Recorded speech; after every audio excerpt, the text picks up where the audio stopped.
equivalent of prostitution, probably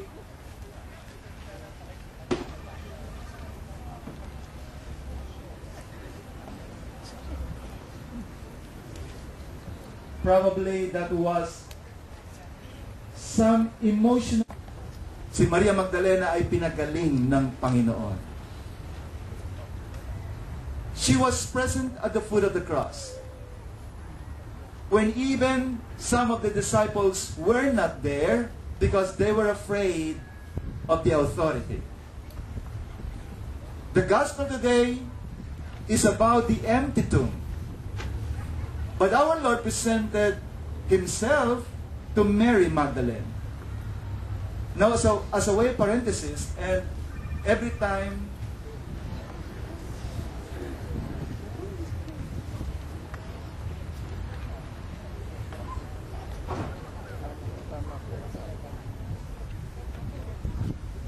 last time, pag nakarinig po ako ng cellphone, uuwi ako.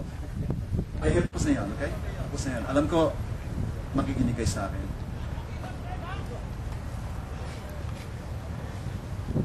Another thing that I should also teach is this.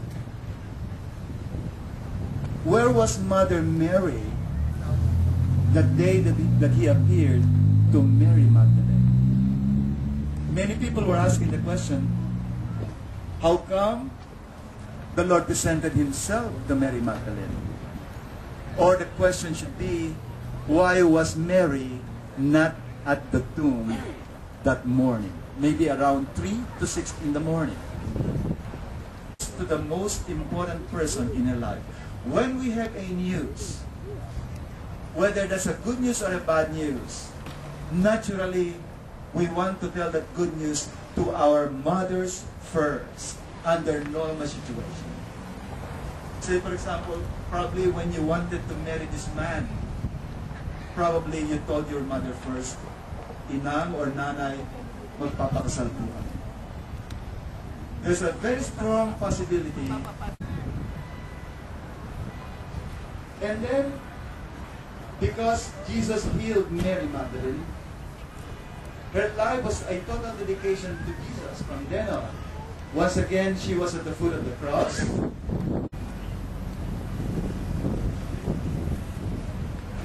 This rise.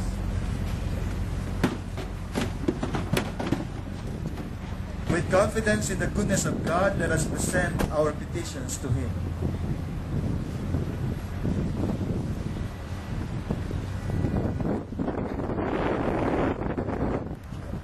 Prayers for the faithful.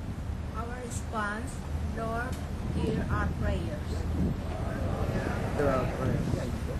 For all the members of the Church, our Pope Benedict, bishops, and all clergies, that through Saint Mary Magdalene, guide and give them wisdom to continue their vocations of preaching the Word of God. All the leaders of the world, nations, communities, that God will help them fulfill their duties according to God's plan. Let us pray to the Lord.